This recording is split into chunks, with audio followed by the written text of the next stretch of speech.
ام بسمله، اتفضلي يا ام بسمله. ازيك يا ام بسمله؟ بصبح عليك وعلى ضيفك المتألق. الله يخليكي. وبقول لحضرتك الف مبروك بكل روح رياضيه. بس عايزه اعرف يا جماعه يعني ليه الضغطه الجامده دي يعني ليه ده كله يعني؟ اتلتيكو بالباوي كسب برشلونه سوبر، عملت كده. دوري السنه اللي فاتت وما عملتش كل ده، وفي ايه يا جماعه؟ يا ام بسمله انت اهلاويه وشايفه ايه يعني الفرحه الزياده دي يعني؟ يعني اهلاويه بهني حضرتك، بس انا عايز اعرف دي كل يعني الضجه دي كلها يعني يا جماعه لازم اي فريق كبير زي الاهلي او اي فريق زي برشلونه يجيله دروب. صح. كسبتونا احنا النهارده اهديناكم، اخدتوا مننا هديتين من باسم علي وحسين السيد. صحيح. هديتين، يعني انتوا النهارده عملتوا ايه غير ان انتوا كنتوا بتدافعوا؟ انتوا وقفتوا كلكم كده عند المرمى عند جنش وبتدافعوا، عملتوا ايه؟ صحيح. انتوا بهديه من النادي الاهلي يا جماعه واحنا مش زعلانين. الف مبروك عليكم الدوري والكاس، يعني في ايه لما الاهلي يكسب والزمالك يكسب؟ بس ليه كل ده يا جماعه؟ يعني انت يا ام بسمله النهارده شايفه ان الزمالك كان وحش جدا وان لا ما كانش وحش، لا لا لا ما كانش وحش. الزمالك اغلبيه الوقت كان بيدافع. الهجمتين اللي جم من الزمالك كانوا هديه من حسين السيد ومن باسم علي. يعني الزمالك ما ضيعش، عمر جابر ما ضيعش وباسم مرسي ما ضيعش ماشي، بس انتوا يعني خدتوا هديتين، يعني هديتين واضحين.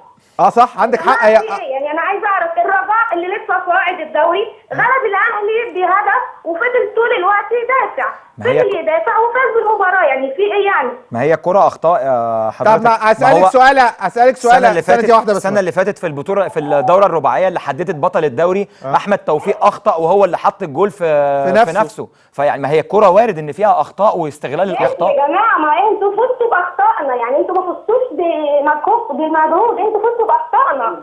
ما هي الكرة اخطاء يا بس ام بسمله، الكرة اخطاء. ما ده اللي انا عاوز اقوله. ما هو ده فوز مجاني يا جماعه. فيها اتلتيكو مدريد اخذ الدوري من الريال ومن برشلونه العام الماضي. اتلتيكو بالباوي خد السوبر من برشلونه، ما عملوش كل ده يا جماعه، ولسه في مباريات جايه. يعني هو في يعني لما الاهلي يجي له دروب، يعني هو الاهلي معنى ان الاهلي الزمالك خد منه الدوري والكاس هينزل درجه ثانيه؟ لا. صح عندك حق. الاهلي دروب هيطلع ثاني يا جماعه، في ايه يعني؟ انا بفكر هو ما حدش قال ان الاهلي نازل ولا حد.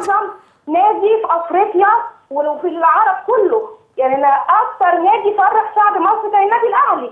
اكتر لعيبه كسبت منتخب كان لعيبه النادي الاهلي. هو في ايه يا جماعه؟ انا لسه الزمالك لسه سامع كل يعني الزمالك دلوقتي زملكاوي والاعلام كله بيقطع في الاهلي. هو في انتوا نسيتوا ان الاهلي ده اللي فرحتوا في اليوم اللي فاتت؟ هو مين بس اللي قطع في الاهلي؟ واحده بس، مين اللي قطع في الاهلي؟ سيبها تقول اللي جواها. ايوه كل ما يطلع بنات الاهلي ما بتفهمش كوره. الايه؟ الاهلي اصل عمله، اصل ده شاور للجهاز الفني، اصل المدرب عايز يستقال. حد جاب يا فندم؟ هو حد مين اللي اتكلم على الاهلي ولا جبنا سيره الجهاز الفني للاهلي؟ مش احنا هي بتتكلم عن الايام اللي فاتت. يعني هو في ايه يا جماعه؟ في ايه لما تكسبوا مره يا جماعه؟ كلنا ان شاء الله هجدد المكالمه دي بعد 10 اعوام ثانيين وهبارك ليكم. في ايه يا جماعه؟ ده النادي الاهلي. تمام. منتخب مصر كسب بيه افريقيا. تمام. يا جماعه احنا وصلنا 5 مرات لبطوله العالم للانديه. مين في نادي في مصر وصلها؟ مين في نادي في افريقيا وصل لها؟ صحيح. في ايه؟ بتتكلموا عن الاهلي؟ في ايه يا جماعه؟ انا بكلمكم انا فرحانه ان الزمالك كسب، ده مكسب لمنتخب مصر، بس مش للدرجات دي، بلاش مبالغه. بشكرك يا ام بسمله، بشكرك.